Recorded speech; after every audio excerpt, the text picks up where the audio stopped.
तो चलिए बिना किसी देरी के शुरू करते हैं। आज के इस एक्सप्लेनर में हम एक ऐसी दुनिया में उतरने वाले हैं जो हमें सिखाएगी कि बिल्कुल जीरो से, मेरा मतलब है बिल्कुल शून्य से शुरू करके शिखर तक कैसे पहुंचा जाता है। एक आम इंसान से एक दिग्गज बनने की इस पूरी एनाटॉमी यानी रूपरेखा को समझना सच में बहुत रोमांचक होने वाला है।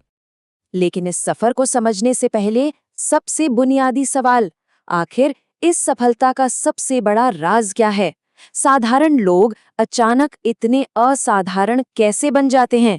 खैर, इसका सबसे सटीक जवाब आज का नहीं बल्कि सदियों पुराना है। महान दार्शनिक सुकरात यानी सॉक्रेट्स की ये कहानी सुनिए। एक बार किसी ने उनसे यही सवाल पूछा तो सुकरात उस इंसान को सीधा एक नदी के पास ले गए और उसका सिर पानी के अंदर दबा दिया, तब तक जब तक वो हवा के लिए बिल्कुल तड़पने नहीं लगा। उनका मैसेज बिल्कुल साफ था, जब किसी मंजिल को पाने की चाहत उतनी ही तेज हो जाए जितनी उस वक्त पानी के अंदर सांस लेने की थी, तभी सच्ची जीत मिलती है। ये जुनून, ये जीवन और मृत्यु वाली तड़प, यही सबसे पहली शर्त है। तो हम आते हैं पहले हिस्से पर, संघर्ष की भट्टी यानी शून्य से शुरुआत। असल जिंदगी की ये कहानियां साफ बताती हैं कि जीवन का सबसे निचला और दर्दनाक पॉइंट असल में कोई एंड पॉइंट नहीं होता, वो तो बस एक भट्टी है जहां उस जुनून को आकार मिलता है। अब जरा इस कॉन्ट्रास्ट को देखिए, ये बिल्कुल चौंका देने वाला है। लेफ्ट में सिर्फ 12 साल की उम्र में बाल विवाह, शारीरिक प्रताड़ना और एक कपड़ा फैक्ट्री में $1 महीने से भी कम की कमाई, और राइट में कमानी ट्यूब्स जैसी दिवालियां हो चुकी एक बड़ी कंपनी को खरीदकर उसकी चेयरपर्सन बनना। कल्पना सरोज का मुंबई की एक छोटी सी झुग्गी से कॉर्पोरेट दुनिया के टॉप तक पहुंचना सच में रोंगटे खड़े कर देता है। और ये नंबर देखिए, $112 मिलियन। ये सिर्फ एक वेल्थ का आंकड़ा नहीं है, ये एक जीता जागता सबूत है उस साहस का, उस जिद का, जिसने एक लगभग असंभव सी स्थिति को पूरी तरह से पलट कर रख दिया। और धीरूभाई अंबानी जी का सफर भी बिल्कुल यही साबित करता है। सोचिए, ₹5 कमाने के लिए फल बेचने वाले और यमन के एक पेट्रोल पंप पर सिर्फ ₹500 की पूंजी से शुरुआत करने वाले एक आम इंसान कैसे रिलायंस इंडस्ट्रीज जैसे खरबों के ग्लोबल एम्पायर के संस्थापक बन गए। ये साफ दिखाता है कि शुरुआत कितनी भी छोटी क्यों ना हो, वो किसी की आखिरी मंजिल तय नहीं कर सकती। उनके जीवन का ये किस्सा एक मास्टर क्लास है। 25 पैसे में सड़क पर आराम से मिलने वाली चाय की जगह वो 5 स्टार होटल में ₹1 खर्च करके चाय पीते थे। क्यों? ताकि वहां बैठे अमीर व्यापारियों की बातें सुन सकें, उनके बिजनेस सीक्रेट्स जान सकें। इसे कहते हैं शॉर्ट टर्म कंफर्ट छोड़कर सीखने को प्रायोरिटी देना। तो आखिर एक बिलियनर माइंडसेट होता कैसा है? हमेशा छोटे लेवल से शुरुआत करना और धीरे धीरे आगे बढ़ना, अपना सारा मुनाफा वापस उसी बिजनेस में लगाना। जो लोग पैसे या कनेक्शंस की कमी का ताना मारते हैं, उन्हें पूरी तरह इग्नोर करना। और सबसे बड़ा पॉइंट, अपनी सक्सेस का इस्तेमाल एजुकेशन और जॉब्स देकर दूसरों की मदद करने में करना। ये वेल्थ क्रिएशन का एक परफेक्ट फ्रेमवर्क है। अब जरा हमारे दिलों में बसने वाले डॉक्टर APJ अब्दुल कलाम की इस टाइमलाइन पर नजर डालिए। बचपन में पढ़ाई के लिए अखबार बेचना, रात के अंधेरे में स्ट्रीट लाइट के नीचे पढ़ना, सुबह 4 बजे मैथ्स की क्लास के लिए मीलों दूर जाना, उसके बाद देश को अग्नि और पृथ्वी जैसी मिसाइलें देना और 2002 में भारत का राष्ट्रपति बनना।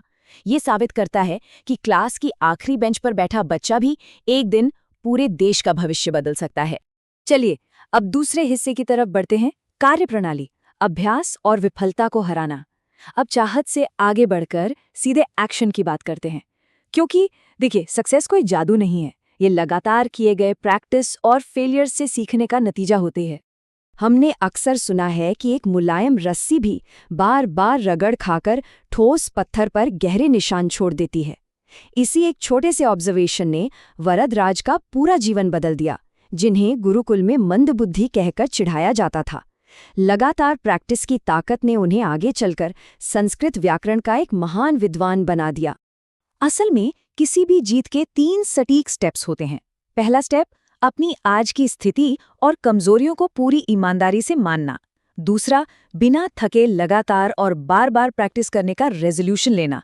और तीसरा, अपने फील्ड में ऐसी मास्टरी हासिल करना जिसे कोई झुठला ना सके। बस ये 3 कदम और कोई भी बड़ी से बड़ी बाधा खत्म हो सकती है। इस रूटीन को थोड़ा ध्यान से देखिए। सुबह 5 बजे से लेकर रात तक रेलवे स्टेशन पर चाय बेचना और फिर उसी स्टेशन की मध्यम रोशनी में घंटों पढ़ाई करना। ये रवि की दिनचर्या है। घर में लाइट ना होने जैसी बेसिक कमी भी उस शख्स को नहीं रोक सकती जिसके अंदर सच्ची लगन हो। ये एक ऐसी सच्चाई है जो हर बहाने को मिट्टी में मिला देती है। असफलता का डर, इसे कैसे हटाया जाए? मनोज कुमार शर्मा 12वीं क्लास में फेल हो गए थे। रवि अपने कॉम्पिटिटिव एग्जाम्स में 2 बार बुरी तरह फेल हुए, पर उन्होंने क्या किया? अपनी हार को ही एक लेसन बना लिया। मनोज ने हार ना मानकर चौथे अटेम्प्ट में IPS रैंक 121 हासिल की और रवि भी आखिरकार एक बड़े अफसर बन गए। ये देखना कितना अमेजिंग है ना कि एग्जाम में फेल होने का मतलब लाइफ में फेल होना बिल्कुल नहीं होता। अभिनव बिंद्रा की ये कहानी फिर से हमें सुकरात की उस सांस लेने की तड़प वाली बात पर ले आती है। एथेंस ओलंपिक में मेडल से चूकने के बाद उनके अंदर एक अजीब सा जुनून पैदा हो गया। जब दूसरे खिलाड़ी बाहर शहर घूमने जाते थे, तब वो जिम में अकेले पसीना बहाते थे। उनका ये अनरिलेंटिंग ऑब्सेशन ही था जिसने इंडिया को वो ऐतिहासिक ओलंपिक गोल्ड मेडल दिलाया। अब आते हैं तीसरे और आखिरी हिस्से पर, अपनी नियति खुद लिखना। इस पूरे एक्सप्लेनर का अल्टीमेट टेक अवे यही है कि हमारी किस्मत किन्हीं लकीरों में नहीं, बल्कि हमारे खुद के मजबूत इरादों से लिखी जाती है। महान गणितज्ञ रामानुजन को ही देख लीजिए। भयानक गरीबी, गंभीर बीमारियां और एक मामूली क्लर्क की नौकरी, ये सब मिलकर भी 11 साल के एक बच्चे को एडवांस्ड मैथमेटिक्स में महारत हासिल करने से नहीं रोक सके। ये प्रूफ करता है कि अगर इरादा अटूट हो तो भयंकर मुसीबतें भी असली टैलेंट को दबा नहीं सकती। तो फिर इस इतनी बड़ी सक्सेस की आखिर असली कीमत क्या है? अगर हम इन सभी लेसन्स को एक साथ रखें तो पैटर्न साफ दिखता है। कंफर्ट जोन को छोड़ना, जैसे रात 3 बजे मैथ्स पढ़ने के लिए मीलों चलना। फेलियर्स को आगे बढ़ने का रास्ता बनाना। दुनिया के तानों के बीच भी अपना सेल्फ बिलीफ बनाए रखना और अपने अल्टीमेट गोल पर अर्जुन की तरह फोकस रखना। इन सभी लेजेंड्स ने महान बनने के लिए बहुत भारी कीमत चुकाई है।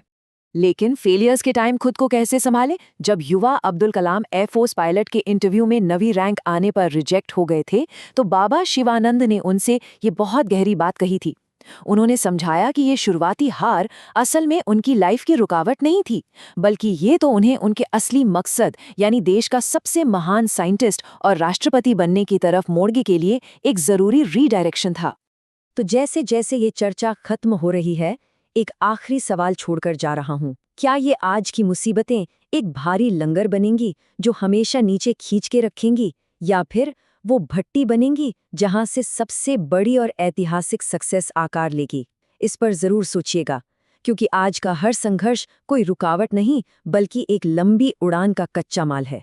मिलते हैं ऐसी ही किसी अगली दिलचस्प चर्चा में।